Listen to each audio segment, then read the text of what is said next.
Hello everyone, and thank you for joining our EPAM stream, Soft Skill Talks, How to Communicate and Collaborate Effectively. So, as promised, we started a new series of soft stream talks, and I hope that our stream will be really useful today. So, let me introduce myself. My name is Olga, and today I will be a host for today's stream. So let's move to the agenda. Today, together with our expert guests, we discuss different topics such as business communication, active listening, and finally, the collaboration in a cross-cultural team.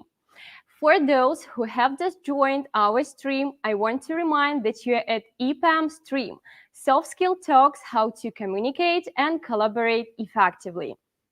And don't forget that during our stream, you can use our chat to ask your questions. And some of them we will take online and discuss with our speakers. And at the end of our stream, we will choose the top 3 questions, and the winners will be rewarded with a special prize. It's 1-year LinkedIn Learning subscription. So don't be shy and ask your questions. And also, I would like to remind that in the video stream description, you can find a lot of useful links, information, and materials. Feel free to follow the links and look at the available opportunities at the training.epam.com and make your first steps in the future career. So I think it's the high time to introduce our speakers. And so the first speaker is Katsiaryna Miatselskaya. So welcome. And today Katsiaryna will be happy to share with us her experience and insights. Katsiaryna, could you please briefly introduce yourself to our audience? Yeah, sure.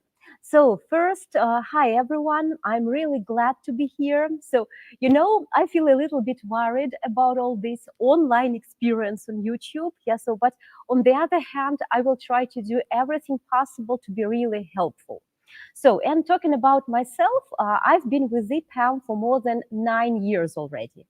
Currently, my role includes like being a soft skills trainer, which means I conduct training courses in such spheres as communication, leadership, well-being. And apart from that, I facilitate all kinds of meetings and events and also coach individuals and groups. So this is a little bit about me. Thank you, Kate. I'm really happy to see you here with us. Okay, and let me introduce our next speaker. So she joined our stream from Georgia, and her name is Iulia Meladze. She is a Scrum Master, and today she also will be happy to share with us her experience. So, Iulia, could you please introduce yourself?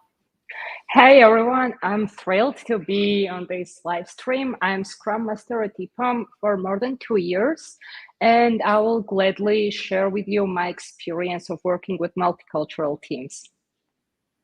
Yeah, thank you very much, Iulia, for joining us today as well. Okay, let's get started, and I propose to start with our first topic. So, Iulia, I'm sure that people very often hear about business communication, but we are not completely sure what does it mean. And I propose you to start with this topic and just to help us to understand what is it and what the main aspects of business communication are. Mm-hmm. All right, Ola, thank you for your question. So just let's start from the basics. So this is what I really like. Well, talking about the term, business communication is about exchanging information, ideas, and emotions.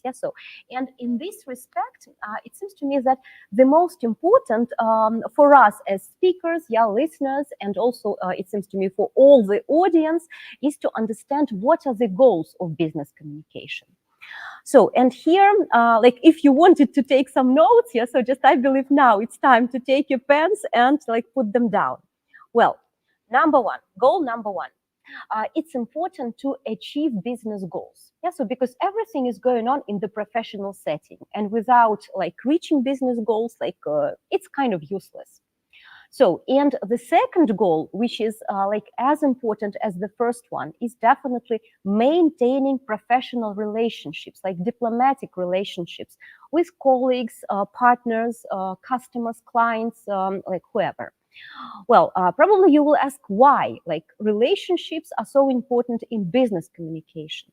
And here my explanation will be that, well, here at EPAM, we really value people. Yeah, so, and it's definitely important for us to establish long-term relationships, and definitely with colleagues and customers. So this is like briefly about the term business communication and its goals. Yeah, thank you very much. Now it's clear for me, Yeah. okay? And when it comes to communication, of course, there are a lot of important skills, but in your own opinion, like what skill stands out from others? Yeah. So definitely communication is very much about speaking. And this is kind of self-explanatory, yeah? Well, speaking might include like such ideas and skills as exchanging ideas, sharing information, negotiating, resolving conflict, and so on. Well, but apart from speaking, there's one more part, yeah, which is like receiving information, well, like which we can actually define as listening and understanding. And it's equally important. And, if we look at our physiology, probably we all will notice we have 2 ears and 1 mouth. And this gives us a hint that definitely we should listen more than we talk. So that's why I would say that the skill which stands out is listening, and to be more exact, active listening. Wow, it's really interesting. And of course, like from my own experience, sometimes we can be in a conversation, but our minds are elsewhere and we are not really present. Yeah. And I would like to ask you about the importance of this active listening. Yeah, so just the act of listening itself and active listening is definitely super important, because what is the main goal of communication? Yeah, so is definitely to receive. Yeah, so just, to give and receive then. Yeah, so just, and in receiving, listening is super important. Yeah, and very often we start daydreaming, we might be distracted by some noises around, yeah, so, or like some things which are going on around, and this is normal. Well, but talking about like active listening and effective listening in general, I would like to say that it's not so much about only hearing. Yeah, it's not only about understanding sounds, words, and stuff like that. It's about true understanding to avoid like all sorts of miscommunication that might appear. Yeah, okay. And like probably you can tell us some advices on like how we can improve our skills in this area. Yeah, so just I'm happy to do that. Yeah, so just active listening is my favorite topic. Yeah, so, and definitely I would like to give you some brief information about like what exact skills, yeah, we all need to develop in order to like enhance this like competency and area. Well, first and foremost, active listening is not only about nodding, yeah, or saying sure and stuff like that. It's much more than that. And I would probably mention a few important skills here. So number one, it's attentive listening. Number two, probably it will be paraphrasing, then clarifying. Also, it's important to be able to summarize effectively, and effective and active listening won't be complete without like being empathetic and showing your empathy. And definitely, it's important for us to understand like what exactly all these skills which I mentioned mean and how to develop them. So let me give you a brief overview. Yeah. So which I mentioned first was attentive listening. Attentive listening is about concentrating on what the other person who is in front of you, or some people who are in front of you, are really saying right now. So like sometimes we are distracted, and basically we are not guilty of that. Yeah, so this is our human nature, that we feel distracted and it's hard for us to focus. What's more, a lot of scientific research showed that the speed of speaking is much higher than the speed of understanding, or vice versa. Let me just think it over.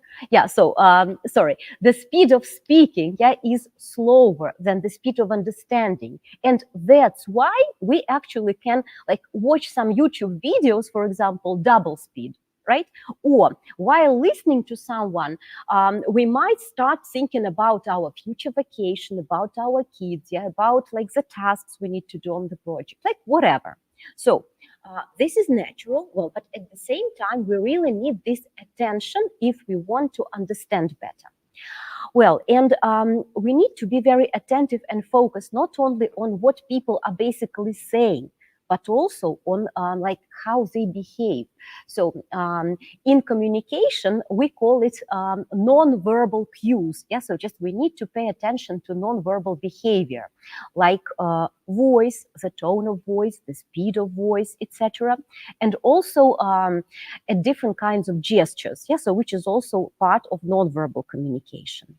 So that was only about the first part, attentive listening. Yeah. So, and I also promised to give recommendations. So recommendation is to work on your focus. How? Well, one of the tools that again proves to be scientifically effective. So this is meditation.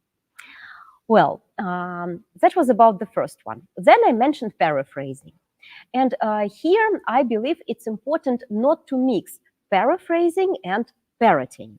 So as you can probably understand from this metaphor, parroting is more about repeating the same as the speaker said.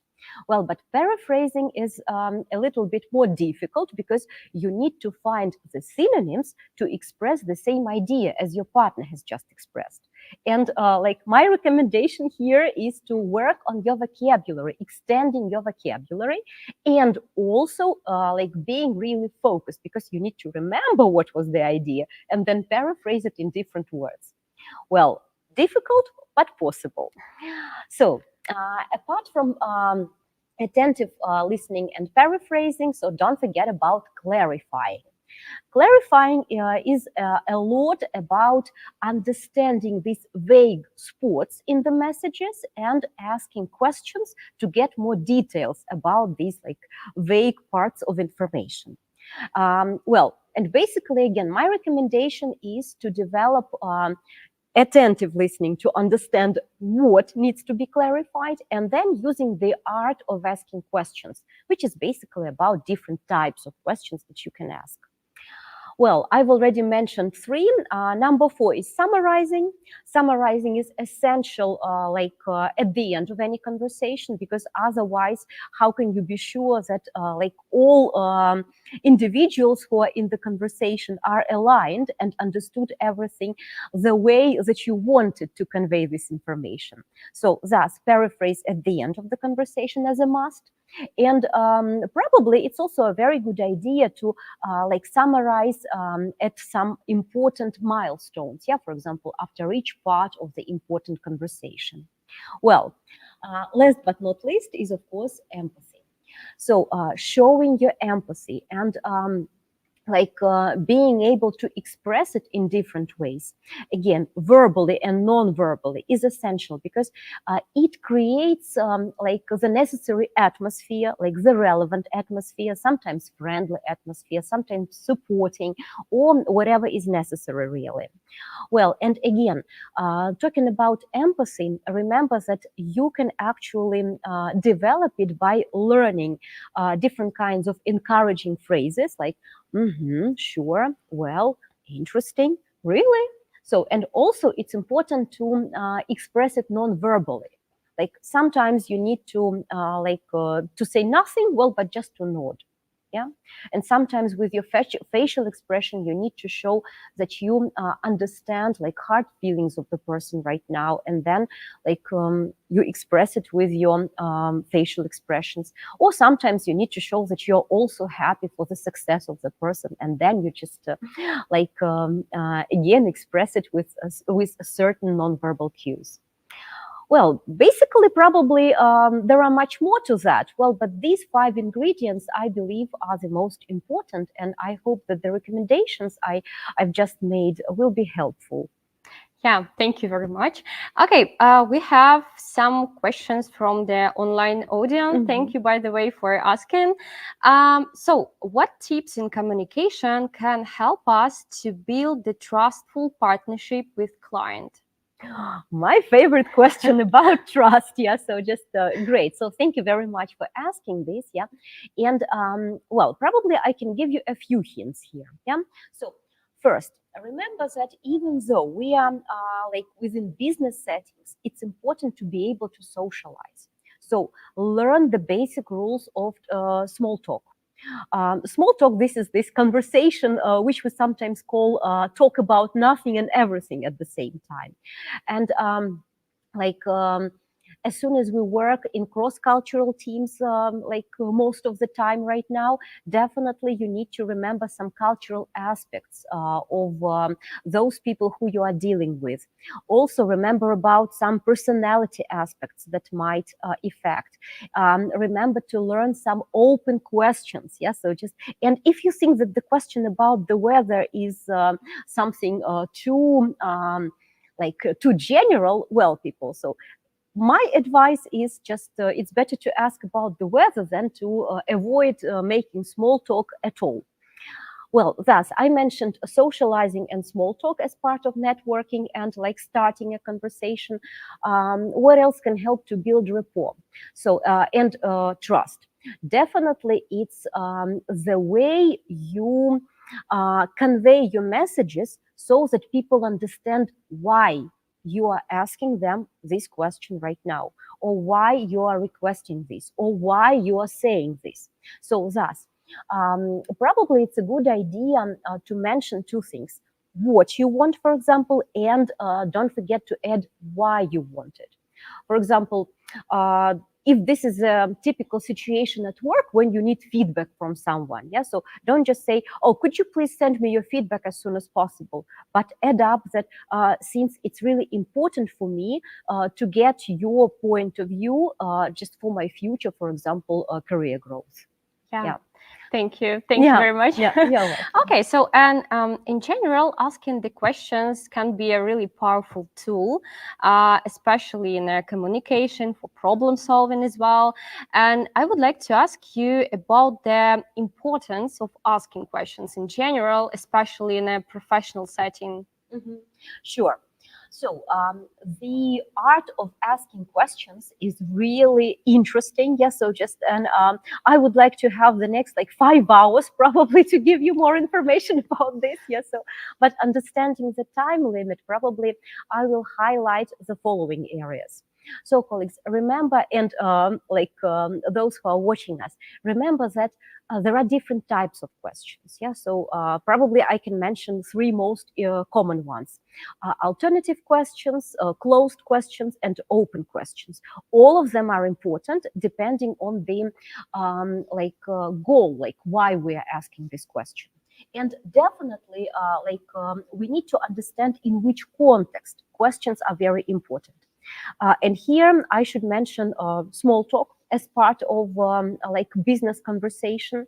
Also, it's important to understand better your client or your colleagues' needs. Yeah, so this is where we definitely need a lot of open questions. So to dig deeper into what they want. Yeah, so just what's the reason why they want it? What is the result? Yeah, so they expect when they get it. And apart from small talk and understanding the need, I would probably mention definitely the sphere of active listening we've just been discussing. And this is where clarifying questions are really important.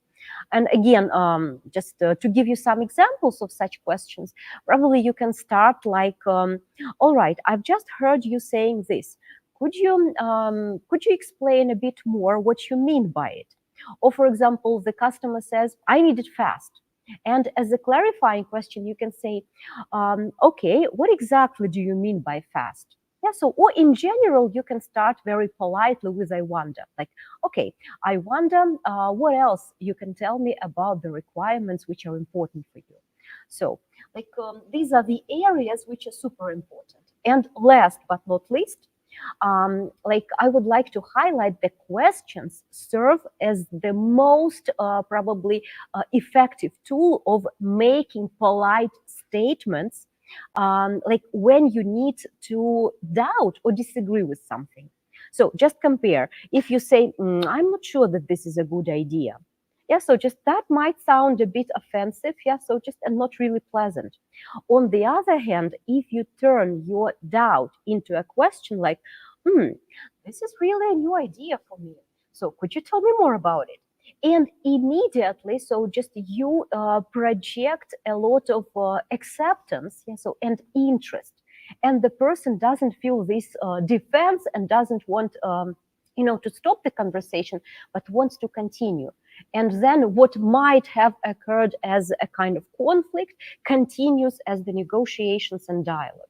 Yeah, so thus questions are definitely important. Yeah, okay. And I think that the best way to learn something is often through the real life examples. And I would like to ask you about your experiences in a professional or personal life, just to share with us these types of questions. Yeah, all right. So I've already mentioned that there are three basic types of questions, but of course we can add more. Yeah. Well, talking about open questions. Yeah. So open questions usually start with a question word, like what, why, when, where, for what reason, etc.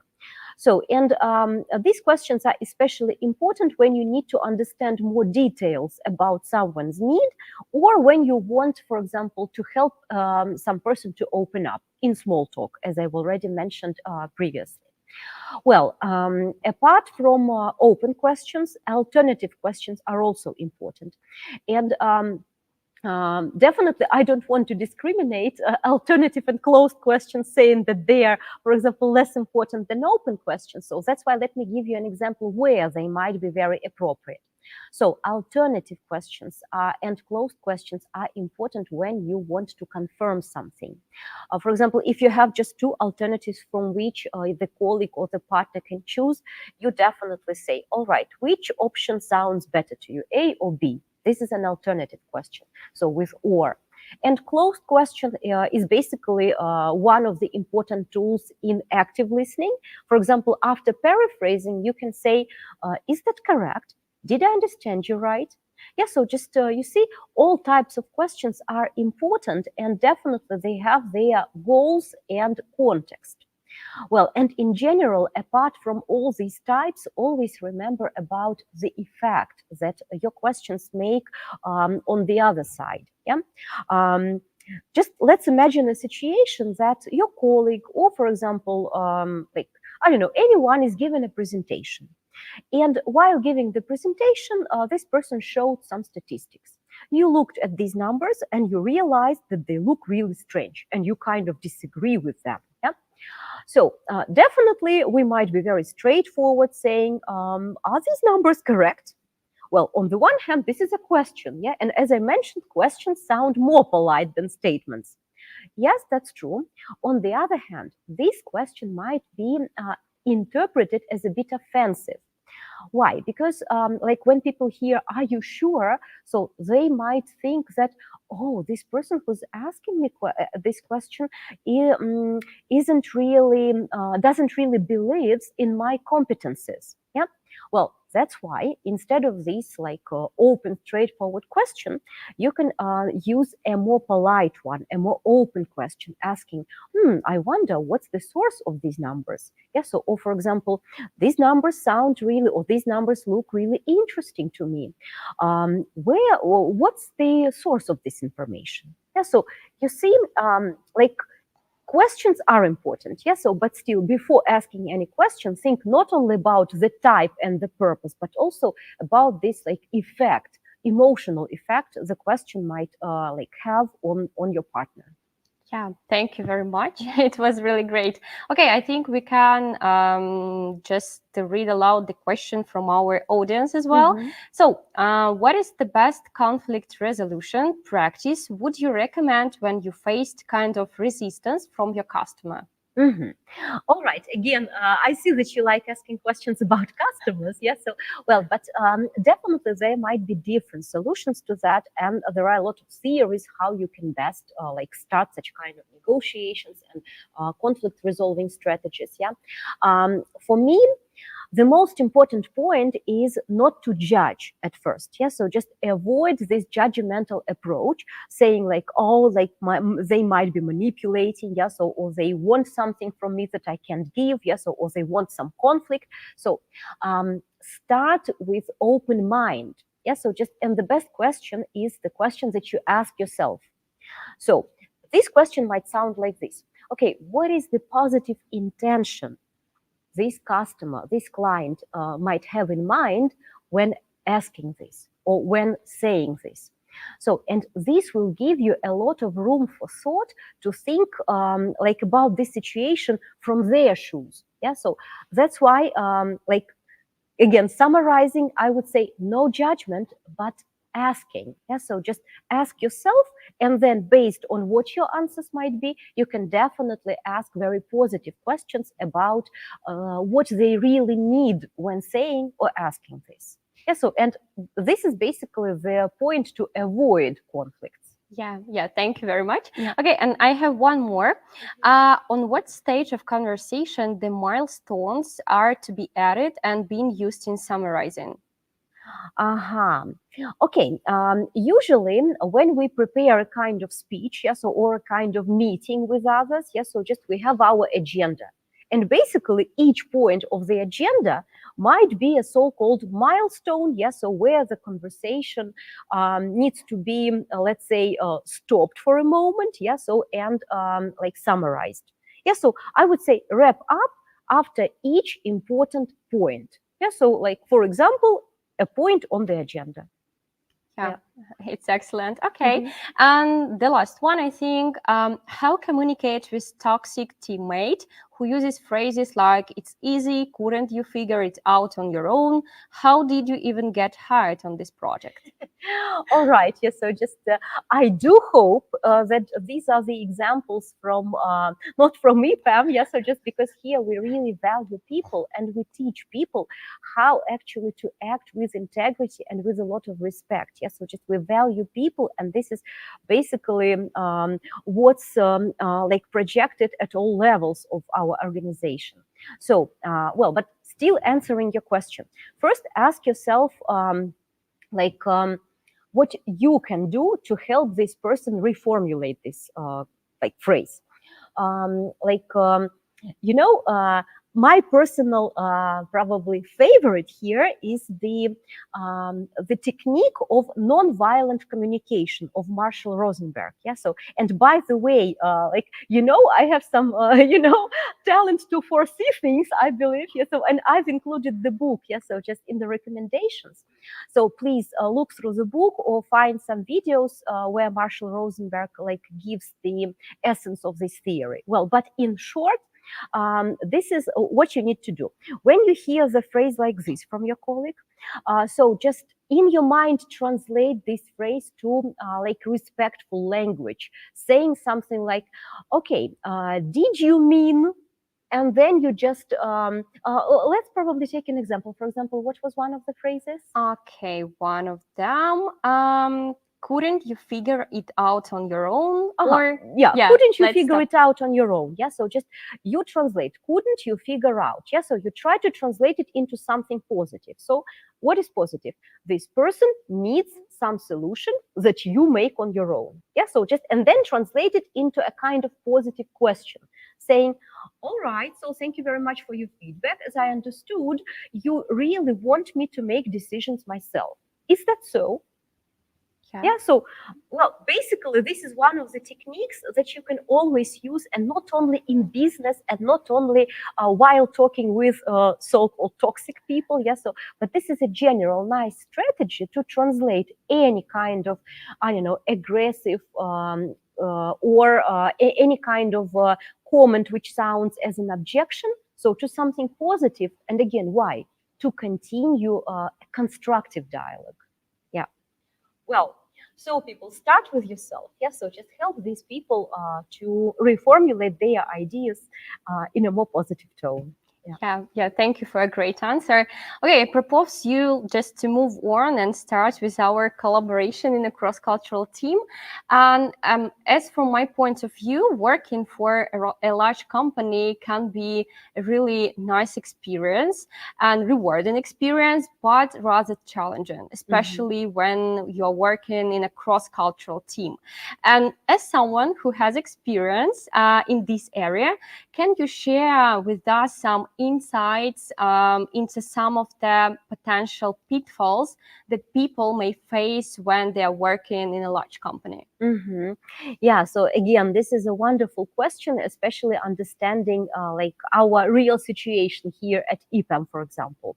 Well, and before I give my ideas about the pitfalls, yeah, so just I would like to support Ola your idea about this like rewarding experience of working in a cross-cultural teams. Really, it's super enriching, and again, a lot of scientific research shows that cross-cultural teams can bring about really super creative solutions. Yeah, so that's why like look at the bright side, look at the benefits, and don't forget to like work on different kinds of strategies to avoid the challenges or to mitigate all the risks. Yeah. And now, talking about the risks and pitfalls, I would probably refer to the communication side of this, let's say, issue. And here I would like to mention like the first point. Cross-cultural teams are very much about different locations, and there might be a concern about time zones. Yeah, so just this like common time when people can have, for example, like meetings.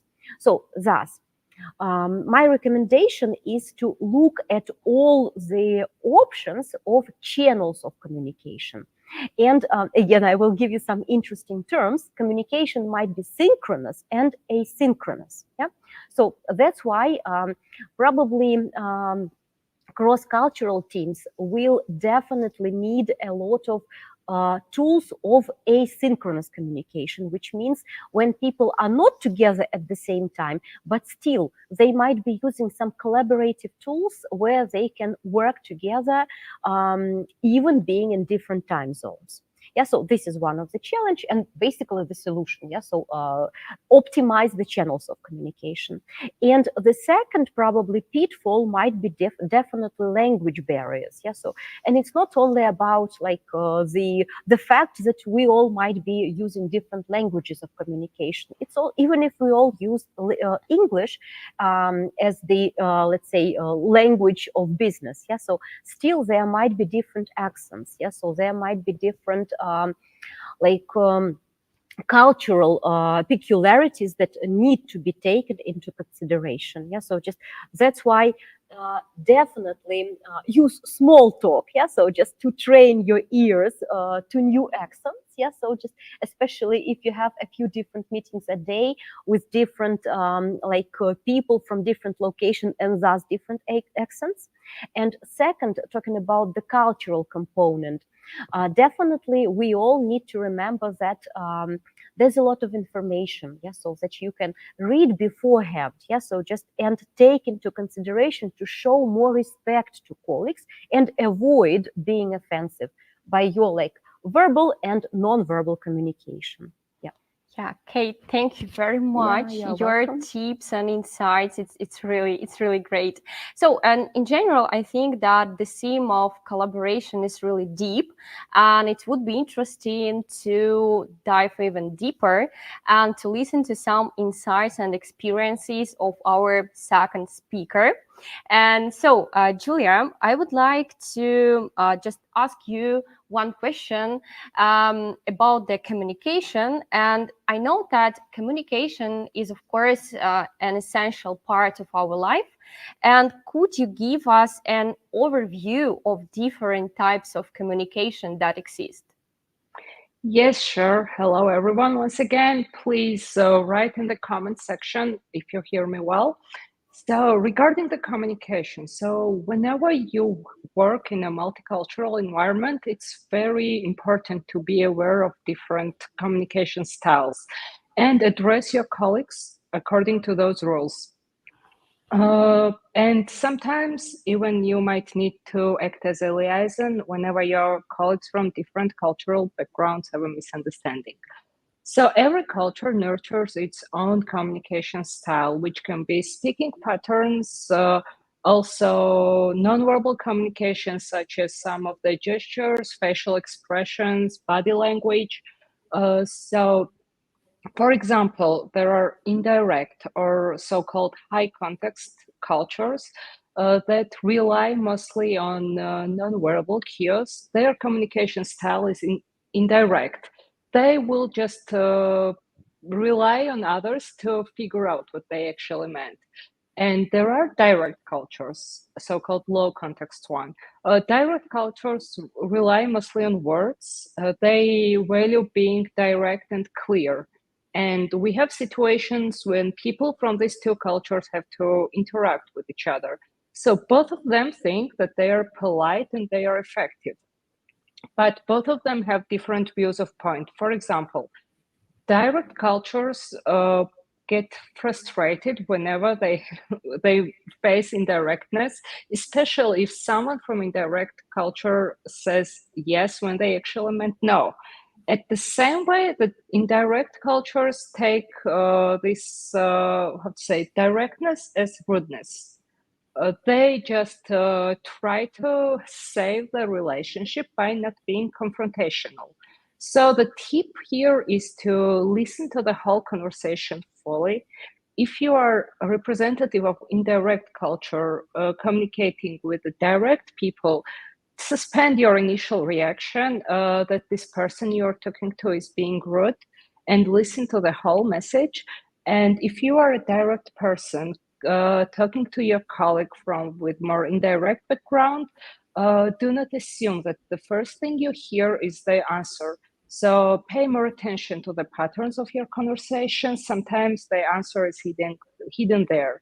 So if person never comes to a point during conversation, the answer might be no, most probably. So these were just two examples of the communication styles. You will meet many more, like different emotional levels of emotional expression. So there will be cultures that tolerate silence more than other cultures. The only thing is to suspend initial reaction whenever you start to listening to someone. Understand that no one is trying to be unhelpful or rude, and listen to the message fully. That's it.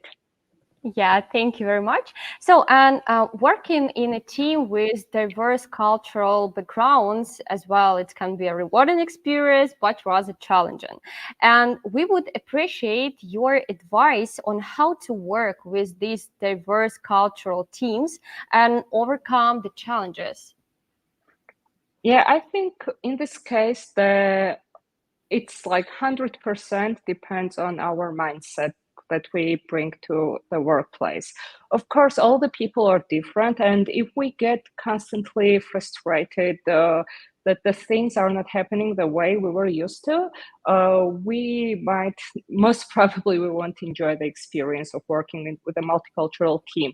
But if we are open to learning, if we appreciate the diversity, then we will find like lots of new ways to succeed, and our creativity will flourish in such environment. So there are a few tips also how to approach positively this multicultural environment and cultural differences.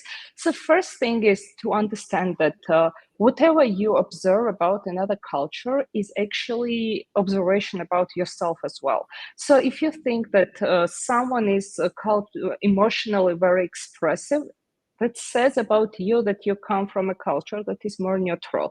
So you can take this as an opportunity to learn about yourself and understand that just because you do things differently, it doesn't mean necessarily that it's the best way. It's just a different way. And the second thing is, and very tricky one actually, is how we interpret what we observe. So we are always tend to interpret people's actions the way we would interpret it in our culture. So like very common example, if a person is coming to meeting later than it's appropriate in your culture, and lateness is equal to rudeness in your culture, that does not necessarily mean that this person is rude on purpose. This means that this person is coming from a culture where being late is kind of okay. So this person never meant to be rude to you. So when we observe this outer layer, and we go to the next one, like the reasoning behind this, what we observed, we need to be very careful and not to interpret everything based on our cultural preferences.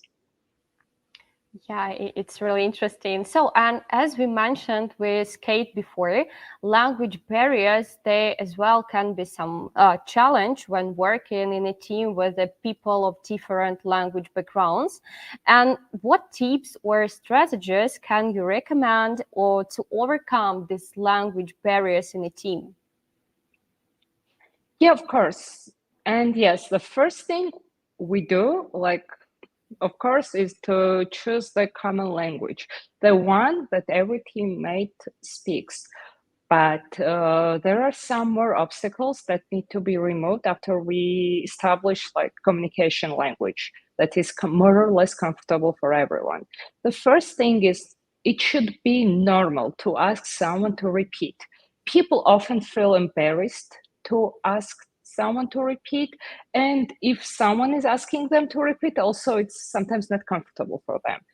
But we should try to keep this atmosphere in the team when it's okay to ask someone to repeat. Especially, we have to work remote. We have technology in between us, and there are people who have heavy accents. So it should be perfectly okay for the both sides to ask to repeat the sentence twice or even three times, unless the listener won't understand the full idea behind this.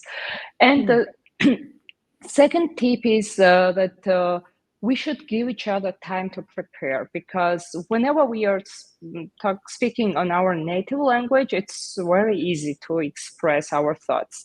But whenever we have to communicate foreign language, we need sometimes to prepare for the meeting. But even during the meeting, we need time to gather our thoughts.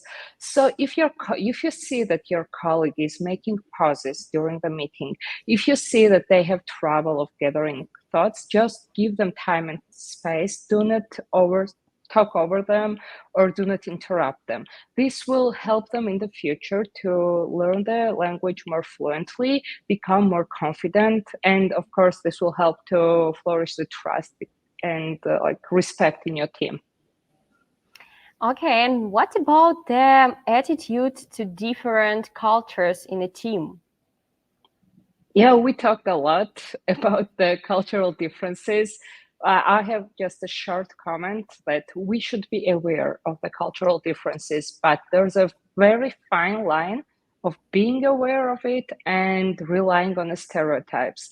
Whenever we go to the side of stereotypes, we might offend people around us.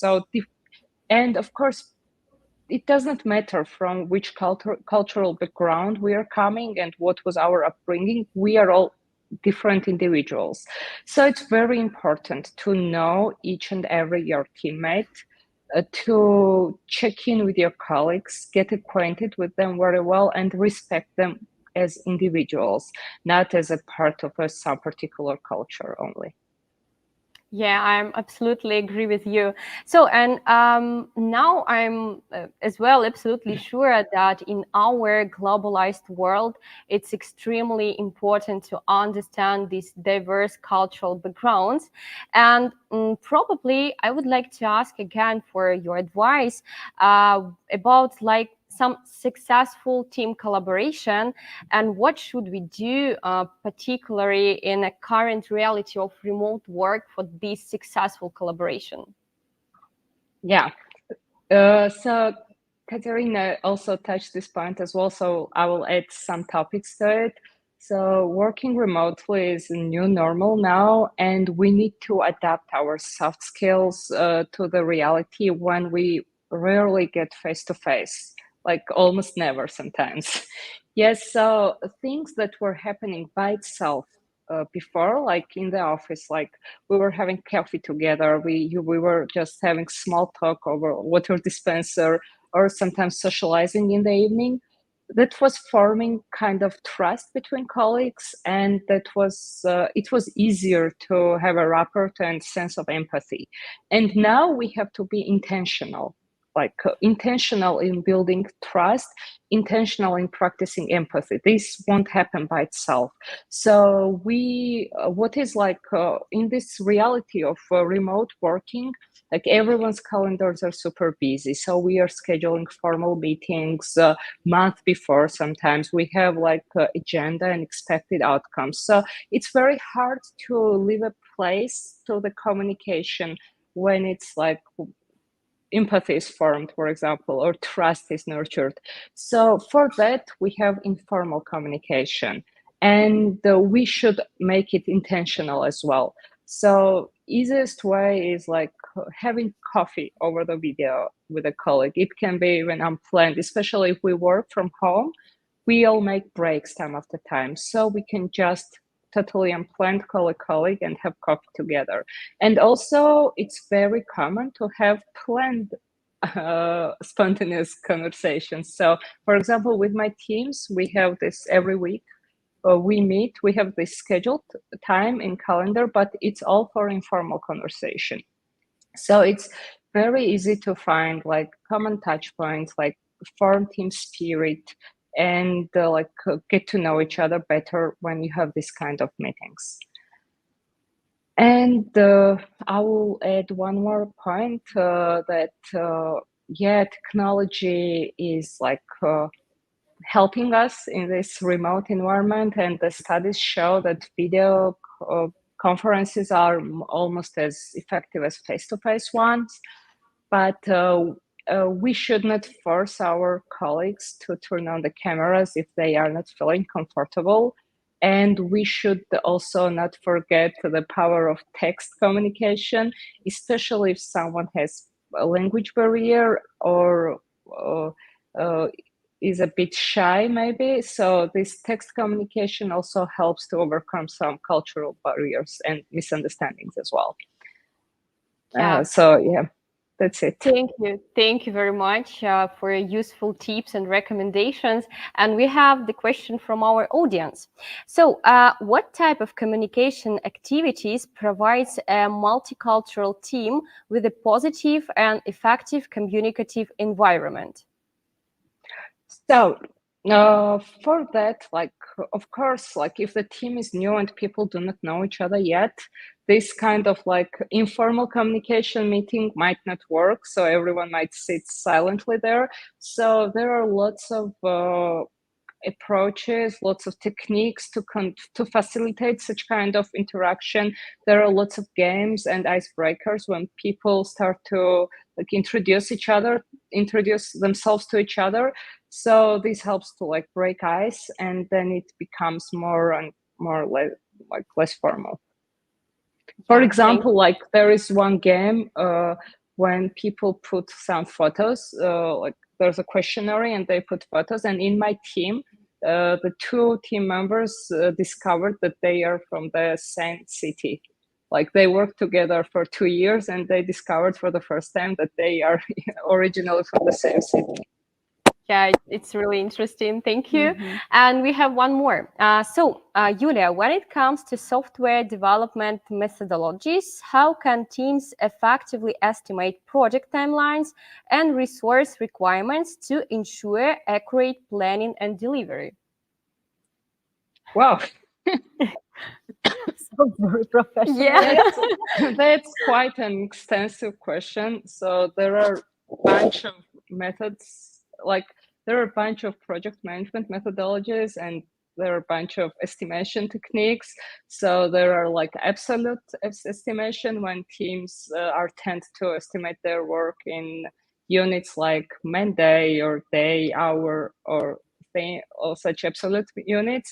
So if you work with agile methodology, in agile we are tend to estimate with a relative estimations when we just estimate the size of the work item relatively to other items that we have done before. So, but I think it will be like whole different conversation if I go deeper here, and it will take 30 more minutes. Thank you anyway for this answer. So in general, Iulia, thank you very much for joining us today, for your answers and experience. And Kate as well, it was a pleasure to be with you all today. And I think we can move to our QA session. And I have just several questions. And by the way, our dear online audience, feel free to ask any questions. We will take some of them online. And if you remember, at the end of our stream, we will choose the top 3 questions and reward the winners with a prize, and it will be a 1-year LinkedIn Learning subscription. Don't be shy, do it right now. Okay, so I will start with one question. Okay, Kate, I think it will be for you. Is it okay to be a person who only enjoys listening to people, pays attention to them, but never really starts small talk first, or are you being disrespectful? All right. So yes, it seems to me I can give you a comment. Yeah. So regarding this, and like again, you see, as a kind of coach, yeah. So just I like asking questions to you back. Yeah. So just all right. What does it mean for you not starting small talk? Is it disrespectful for you? Yeah. So just why you think that this is disrespectful? Well, I see at least one context where your strategy is definitely the most effective one. For example, if I were in a situation where I don't know much about the new culture I'm in, so definitely I would choose the strategy of listening more than talking, and I would definitely prefer to watch first, yeah, so just and see how others do it and join in when I feel it's comfortable and when I really feel it's appropriate. So thus, definitely this is effective in some context. On the other hand, if we talk about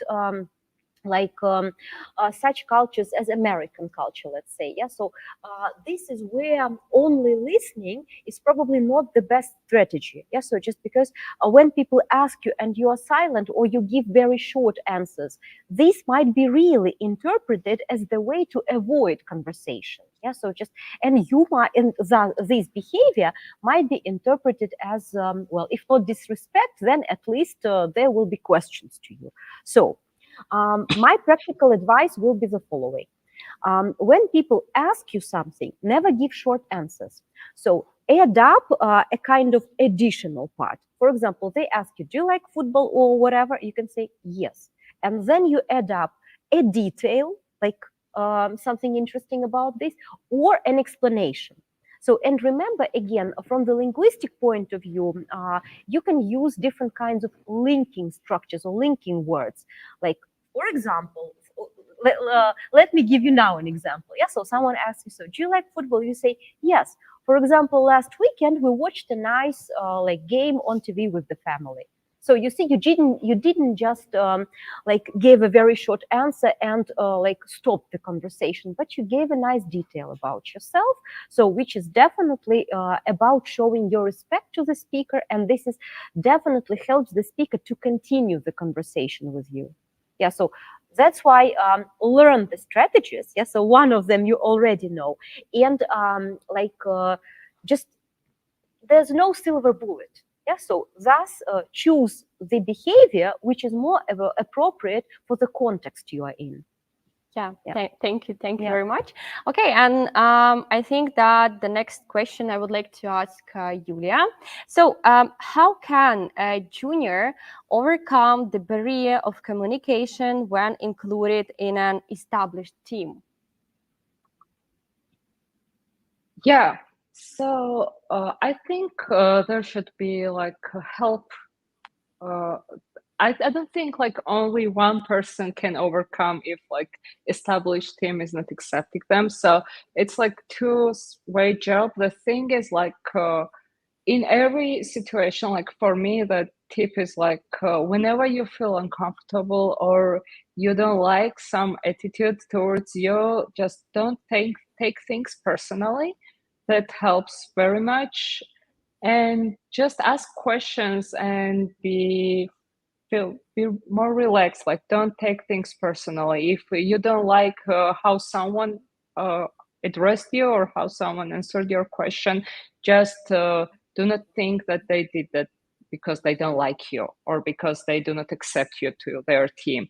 Just maybe that person was in a bad mood, maybe they just communicate that way, but it's not your problem. Just keep I could trying. And yeah. Yeah, So support is really important. Yeah, yeah. thank you. Yeah, basically, Ola, I would like to continue this idea of support. Yeah, so Mhm. just always remember that being a new team member, you are not alone. Still, there's the whole team which already exists. Yeah, so with the team leader. And definitely, like being on a one-on-one conversation with your team leader, you may actually ask a lot of questions about the rituals in this team. And usually, so there will be a kind of introductory meeting, yes, so where you will be, or at least where you will have a chance to introduce yourself, yes, so, and also ask some questions to those who are in your team. Thus, together with your team leader, discuss the opportunities of different kinds of team building. For example, the idea that Julia previously like shared with us is just wonderful. Also, you can organize as a team leader or as a member of such team a kind of virtual board with the photos of every team member, and like in a kind of meeting, everyone can finish up two phrases. Phrase number one might be, I can support you, and then everyone continues. And I can give you advice, and people usually describe the situations or areas where they have expertise, both professional and like everyday expertise, so that you find some points where you can be connected. Yeah, so like hobbies, yeah, I don't know, some children, whatever. Yeah. So thus, remember that you are not alone. Yeah, like ask for the support of the team leader. And if you are a team leader and there's a new team member, especially a junior colleague in a team, it's just super essential to create the atmosphere of trust, acceptance, and equality. Usually, like especially in some cultures where such parameter as power distance is very high, yeah, so very hierarchical cultures, it's not common for junior people to ask questions. But again, here at EPAM, we really promote the atmosphere of openness and equality. And if we invite colleagues, no matter senior or junior, to a meeting, we give room for all of them to say what they want to say, and we really create the atmosphere where everyone is heard. So thus, as a team leader, definitely make sure you create this kind of atmosphere. Yeah, thank you. Yeah. And the technique you shared is really very interesting. I recommend it to try.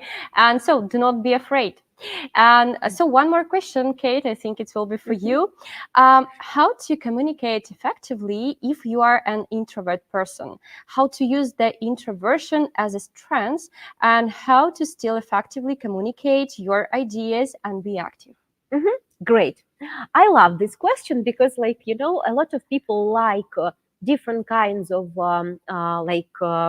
categories or typologies. Yeah. So, but people be very, very careful when you try to put in some kind of typology others. Yeah. So, just it's okay to use different typologies to understand yourself better.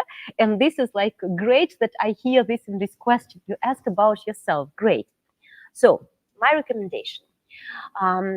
As an introvert, most probably you need some time to think ideas over, and only then you are ready to share them. So that's why, for example, like when you are in a meeting, yeah, so just you don't need to immediately share all of the ideas. You can just directly say, all right, this topic sounds really interesting to me. I will think it over and I will send all my ideas in the chat. So just like, and then you give the deadline if it's possible to give the deadline. Yeah. If you work in a team which is like for a long time, again, it's very important to convey this information to your team leader, manager, etc., so that they know that this is your way of dealing with like information. That you are not the person who is ready to brainstorm, yeah, so just on the spot like extroverts like doing. Yeah, so thus, probably they will give you some tasks that require a lot of individual work first and only then collaboration. So, thus, perfect idea to use all the characteristics and the strengths. Yeah, so just I wish you good luck with this, and at least you can try the strategy I've just mentioned to you. Yeah, thank you very much. Okay, one more. Iulia, I think you will be ready to help us. Does everyone in the team need to have soft skills and or hard skills are enough for some of them to work in a team?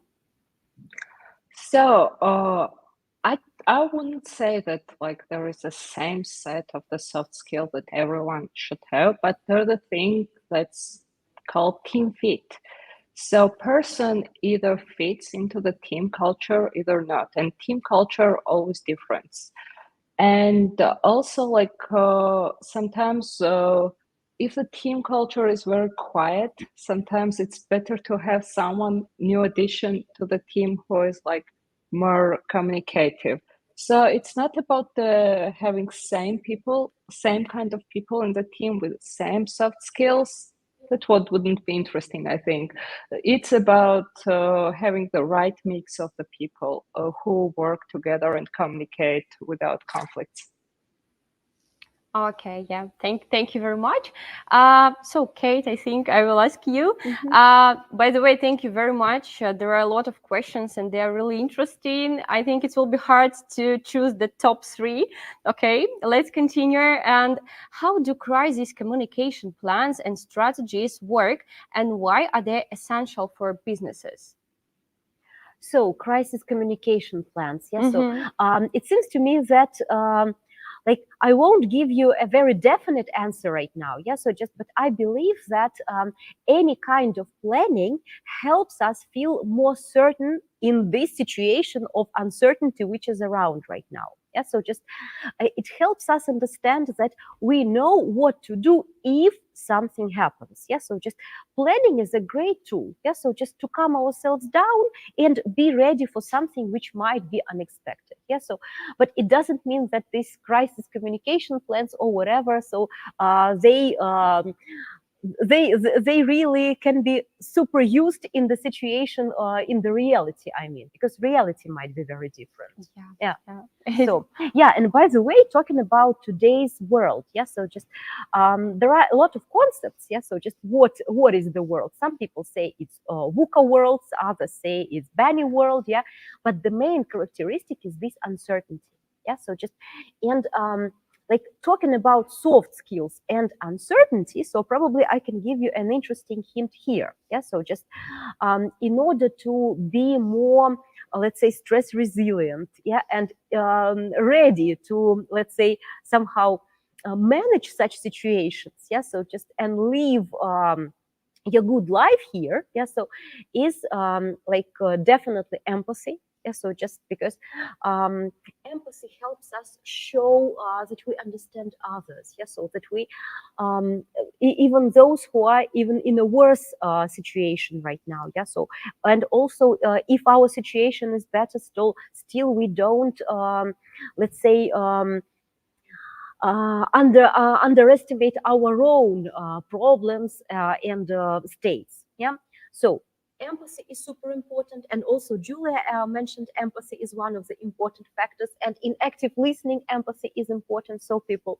emotional intelligence is really something that we all should develop. Yeah, so as a soft skill, and particularly being empathetic. Yeah, so just, and of course, yeah, so just this resilience, yeah, like being able to cope with the situations. Yeah, so just resilience is very much about our ability to adapt to new situations. Yeah, of course, sometimes we feel a lot of resistance, which might be normal at first. Yeah, so but so when time goes by, so definitely we need to find like the ways how we can feel better in this situation, find some strategies, and this is like helps us to raise and increase our general level of resilience. Yeah, so that's why like empathy and resilience, at least these two like characteristic skills, yeah, so or ideas, yeah, so are really necessary.